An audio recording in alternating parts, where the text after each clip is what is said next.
നമസ്കാരം. എൻ്റെ എല്ലാ പ്രിയ സുഹൃത്തുക്കൾക്കും ഇന്നത്തെ പുതിയ കഥയിലേക്ക് സ്വാഗതം. കഥ ആരംഭിക്കാം. ബാബു 15 വർഷം ഗൾഫിലായിരുന്നു. പക്ഷെ വേണ്ട പോലെ ഒരു പ്രയോജനവും ഇല്ല. ബാബുവിന്റെയും വീട്ടുകാരുടെയും ചെലവ് നടന്നു പോകും, അത്രമാത്രം. എന്നാൽ അവിടെ നിന്നുകൊണ്ട് വേറൊരു വിസയോ മറ്റോ ഒപ്പിക്കാനൊന്നും ബാബുവിന് കഴിവില്ലായിരുന്നു. അങ്ങനെ ഗൾഫ് ജീവിതം മതിയാക്കി ബാബു തിരിച്ച് നാട്ടിലെത്തി. കയ്യിലുള്ള കാശെല്ലാം നുള്ളിപ്പറക്കി ബാക്കി കടവും മേടിച്ച് ബാബു ഒരു ഓട്ടോ എടുത്തു. ബാബുവിന് ഭാര്യയും 2 മക്കളുമാണ്. ഭാര്യയുടെ പേര് കല, മക്കൾ ശിവനും ശിവാനിയും. മകൻ +2 കഴിഞ്ഞു, മകൾ 10ാം ക്ലാസ്സിൽ പഠിക്കുന്നു. ചെറിയ ചെറിയ ഇണക്കങ്ങളും പിണക്കങ്ങളുമായി അങ്ങനെ ജീവിച്ചു പോകുന്നു. ഉള്ളത് കണ്ട് ഓണം പോലെ കഴിയുന്നു. ബാബുവിനെ പറ്റി പറഞ്ഞാൽ നല്ല ഹൈറ്റും അതിന് തക്ക തടിയും നല്ല കട്ടമീശയുമൊക്കെയുള്ള 45 വയസ്സുള്ള ഒരു ഉത്തമ ഗ്രഹനാഥൻ. ഓട്ടോ ഓടിച്ചു കിട്ടുന്ന പൈസയാണ് രാജുവിന്റെ ഏക വരുമാനം. ചിലപ്പോൾ നല്ല ഓട്ടം കാണും, ചിലപ്പോൾ കൈനീട്ടം പോലും ഓടില്ല. എന്നാലും സന്തോഷം ആണ് ബാബുവിന്.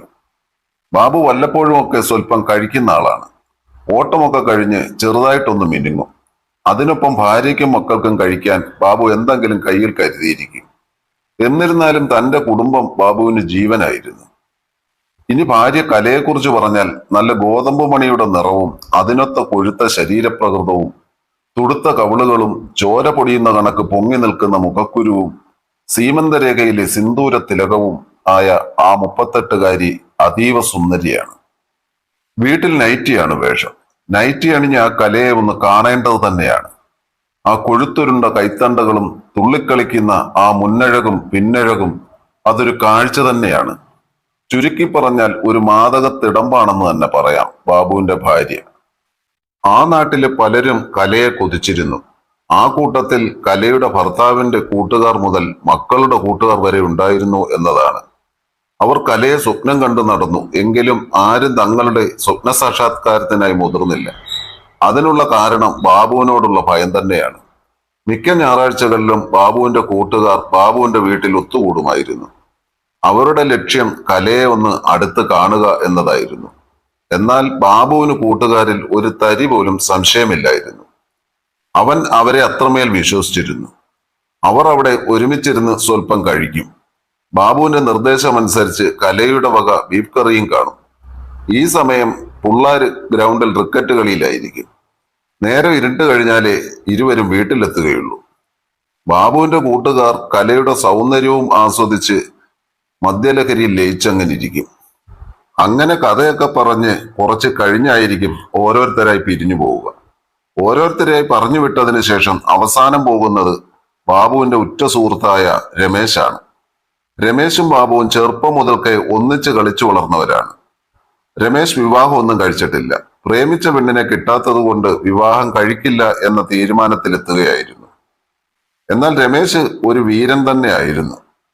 രമേശ് മാത്രമാണ് കലയെ കൂട്ടുകാരന്റെ ഭാര്യയായി കണ്ടത്. ഒരു സഹോദരനെ പോലെ തന്നെയാണ് രമേശ് പെരുമാറിയിട്ടുള്ളത്. കലയ്ക്കും രമേശിനോട് ആ സഹോദര സ്നേഹം ഉണ്ടായിരുന്നു. കല പല ആവർത്തി ബാബുവിനോട് പറഞ്ഞിരുന്നു, നിങ്ങളുടെ കൂട്ടുകാരെ വീട്ടിൽ കയറ്റി ഇങ്ങനെ മദ്യസൽക്കാരമൊന്നും നടത്തരുതെന്ന്.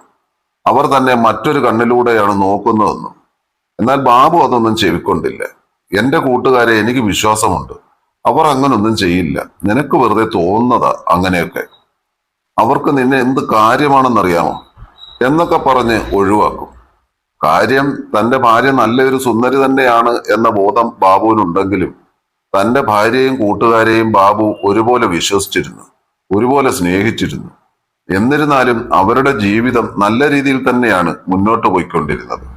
പക്ഷെ ഒരു ഏകദേശം 1.5 വർഷത്തോളമായി ബാബുവും കലയും തമ്മിൽ ചില സ്വരച്ചേർച്ചയില്ലായ്മ രൂപം കൊണ്ടിരുന്നു. അത് രൂക്ഷമായി ഇരുവരുടെയും മനസ്സിൽ അലട്ടിക്കൊണ്ടിരുന്നു. അതിന് കാരണം മറ്റൊന്നുമല്ല, ബാബുവിന്റെ ഈ മദ്യപാനം തന്നെയാണ്. ഈയിടെയായി ബാബുവും കലയുമായുള്ള ബന്ധം നന്നേ കുറഞ്ഞിരിക്കുന്നു. കലയെല്ലാം നല്ല രീതിയിൽ ആസ്വദിക്കുന്ന ഒരു സ്ത്രീയാണ്. തന്റെ കൊഴുത്ത ശരീരവും മനസ്സും ഒരുപാട് വീർപ്പ് മുട്ടുന്നുണ്ട്. ബാബു മുൻപൊന്നും ഇങ്ങനെ ആയിരുന്നില്ല. മദ്യപിച്ചിരുന്നാലും ബാബു കലയെ നന്നായി തൃപ്തിപ്പെടുത്തിയിരുന്നു. ഇപ്പോൾ ഇതെല്ലാം മാറിയിരിക്കുന്നു. നേരത്തെ ദിനംപ്രതി ചെയ്തിരുന്ന ഓരോ കാര്യങ്ങളും ഇപ്പോ ആഴ്ചയിൽ ഒന്നായി എന്ന രീതിയിൽ കുറഞ്ഞിരിക്കുന്നു. അതും ചിലപ്പോഴൊക്കെ ബാബു പൂർത്തിയാക്കിയിരുന്നില്ല. ബാബുവിനും കലയെ തൃപ്തിപ്പെടുത്താനാകാത്തതിൽ വളരെ ദുഃഖിതനായിരുന്നു. ആ ദുഃഖം ബാബുവിന്റെ മദ്യപാനം ഇരട്ടിയാക്കി. അങ്ങനെ ഒരു ശനിയാഴ്ച ദിവസം എത്തി. രാത്രി പതിവ് പോലെ ബാബു ഓട്ടം കഴിഞ്ഞ് വീട്ടിലെത്തി. പക്ഷേ അന്ന് രാജു മദ്യപിച്ചിരുന്നില്ല. പകരം ഒരു ബോട്ടിൽ മേടിച്ച് കയ്യിൽ കരുതിയിരുന്നു. 2 ആഴ്ചയോളമായി തന്റെ പ്രിയപ്പെട്ട സഹധർമ്മിണിയെ ഒന്ന് തൊട്ടിട്ട് പോലും. അവളെ ഒന്ന് സൂപ്പിച്ചതിന് ശേഷം മദ്യപിക്കാം എന്ന് കരുതിയാണ് ബാബു മദ്യപിക്കാതെ എത്തിയത്. ബാബു ഓട്ടോ ഷെഡിൽ ഒതുക്കിയ ശേഷം കയ്യിൽ കരുതിയ മദ്യവുമായി വീട്ടിലേക്ക് കയറി. കല ഹാളിലിരുന്ന് സീരിയൽ കാണുകയായിരുന്നു. ബാബു വന്നത് കല കണ്ടെങ്കിലും അത് മൈൻഡ് ചെയ്യാതെ സീരിയൽ കാണുന്നത് കല തുടർന്നു. ബാബു അതൊന്നും കാര്യമാക്കാതെ റൂമിലേക്ക് ചെന്നു. ശേഷം ബാബു തുണി മാറി ഒരു ലുങ്കിയും എടുത്ത് കുളിക്കുവാനായി പുറത്തെ കുളിമുറിയിലേക്ക് നടന്നു. ബാബു കുളിക്കുവാൻ തുടങ്ങുമ്പോഴേക്കും ടിവിയിൽ പരസ്യം തുടങ്ങി. ഉടനെ കല ബാബുവിന് ഭക്ഷണം എടുക്കാനായി അടുക്കളയിലേക്ക് നടന്നു.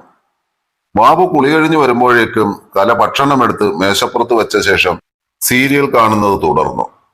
ബാബു റൂമിലെത്തി മുടിയൊക്കെ ചീകി ഭക്ഷണത്തിനരികിലെത്തി കഴിക്കുവാനായിട്ടിരുന്നു. പിള്ളേരൊക്കെ കഴിച്ചോടി? ബാബു ചോദിച്ചു. കല സീരിയൽ തന്നെ ശ്രദ്ധ കൊടുത്തുകൊണ്ടിരുന്നു. 1 മിനിറ്റിന് ശേഷം ഒരു വല്ലാത്ത രീതിയിൽ ഒരു മൂളൽ. ഓ, കൊടുത്തു. താല്പര്യമില്ലാത്ത രീതിയിലാണ് കല അതിന് മറുപടി പറഞ്ഞത് തന്നെ. ബാബുവിന് അതിന്റെ കാരണം മനസ്സിലായി. ബാബു മനസ്സിൽ പറഞ്ഞു, നിന്റെ എല്ലാ സങ്കടവും ഇന്ന് തീർത്തു തരാം മോളെ. ബാബു വേഗം ആഹാരം കഴിച്ചു കഴിഞ്ഞ് റൂമിലെത്തി. ശേഷം കുറച്ച് പെർഫ്യൂമൊക്കെ തന്റെ ദേഹത്തെല്ലാം അടിച്ചിട്ട് കലയുടെ വരവിനായി റൂമിൽ അക്ഷമനായി കിടന്നു. ഒരു 15 മിനിറ്റ് കഴിഞ്ഞു കാണും. കല വാതിലൊക്കെ അടച്ച് TV ഓഫ് ചെയ്ത് റൂമിലെത്തി.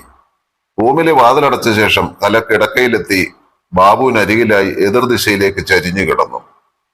ഡി, ഉറങ്ങുവാണോ നീ? ബാബു ചോദിച്ചു. പിന്നെ ഈ രാത്രിയിൽ ഞാനെന്തോ തലയും കുത്തി നിൽക്കണോ? ഒരു പരിഭവത്തോടു കൂടി കല പറഞ്ഞു. നീ നിൽക്കണ്ട, ഞാനൊന്ന് തലകുത്തി നിന്നാലോ എന്ന് ആലോചിക്കുക, ബാബു കളിയാക്കി. നിങ്ങൾ എന്തേലും കാണിക്ക്, എനിക്ക് ഉറക്കം വരുന്നു. പിന്നെ നിന്നെ ഞാനിന്ന് ഉറക്കിത്തരാം, ഇങ്ങോട്ട് വന്നേ നീ. ബാബു കലയുടെ കൈത്തണ്ടയിൽ പിടിച്ചു വലിച്ചു. കല ബാബുവിന്റെ കൈ തട്ടി മാറ്റിക്കൊണ്ട്, ദേ മനുഷ്യ, മിണ്ടാണ്ട് കിടക്കാൻ നോക്ക്. വെറുതെ പാതിരാത്രിക്ക് മനുഷ്യനെ ദേഷ്യം പിടിപ്പിക്കരുത്, പറഞ്ഞേക്കാം. എന്നാൽ പിന്നെ നിന്റെ ദേഷ്യം ഒന്ന് കാണണമല്ലോ, ബാബു പറഞ്ഞു. ഇന്നെന്ത് പറ്റി, കുടിച്ചില്ലേ? ഒരു പുച്ഛത്തോടു കൂടിയാണ് കല ചോദിച്ചത്. എന്താ, കുടിക്കണമായിരുന്നോ? ബാബു ചോദിച്ചു. എന്നോട് ചോദിച്ചിട്ടാണോ ഇതുവരെ നിങ്ങൾ കുടിച്ചത്? നിങ്ങൾക്ക് എപ്പോഴും നിങ്ങളുടെ കാര്യമല്ലേ പ്രധാനം. നമ്മൾ അങ്ങനെ ആയിരുന്നോ ഇത്രയും നാൾ? ബാബു പറഞ്ഞു. ഈയിടെയായി നിങ്ങൾ അങ്ങനെ തന്നെയാണ്. നിങ്ങൾ എത്ര നാളായി എന്നെ ഒന്ന്. കലയുടെ തൊണ്ടയിടറി. പോട്ടടോ, നീ എന്നോടൊന്ന് ക്ഷമിക്ക്. എനിക്ക് നിന്നോട് സ്നേഹമില്ലെന്നാണോ? അങ്ങനെയാണോ നീ കരുതിയിരിക്കുന്നത്? ഈ ബാബുവിന്റെ പെണ്ണല്ലേടേ നീ. നിങ്ങൾ ഒരുപാട് മാറി മനുഷ്യ. മുൻപൊക്കെ നമ്മൾ തമ്മിൽ ചെയ്യാത്ത ഒരു രാത്രിയുമില്ല. ഇപ്പോൾ നിങ്ങൾക്ക് എന്നെ മടുത്തു തുടങ്ങി. ബാബു കലയെ തനിക്ക് നേരെ തിരിച്ചു കിടത്തി. അവളുടെ കവിളിൽ ഒരു ഉമ്മ കൊടുത്തു. എന്റെ പൊന്നുമോളെ, നീ എന്തൊക്കെയായി പറയുന്നേ? ഇത്രയും സുന്ദരിയായി നിന്നെ ഞാൻ മടുക്കാനോ? പ്രായം ചെല്ലുന്തോറും നീ കൂടുതൽ സുന്ദരിയാവുകയല്ലേ. പിന്നെ എന്നിട്ടാണോ നിങ്ങളിപ്പോൾ എന്നോട് ഇങ്ങനെയൊക്കെ പെരുമാറുന്നത്? കല ചോദിച്ചു. വെറുതെ സംസാരിച്ച് നീ മൂട് കളയല്ലേ. ഇങ്ങ് വന്നേ, എന്റെ മുത്തിനെ ഞാനൊന്ന് സ്നേഹിക്കട്ടെ, ബാബു ഒരു വല്ലാത്ത ശബ്ദത്തോടു കൂടി പറഞ്ഞു. അങ്ങനെ ബാബു വന്ന് അവളെ കൊതി തീരുവോളം സുഖിപ്പിച്ചു. കലയ്ക്ക് രാജുവിന്റെ പുതിയ ആ മാറ്റം പുതിയ ഉണർവ് നൽകി. നേരം വെളുക്കുന്നത് വരെ അത് തുടർന്നു.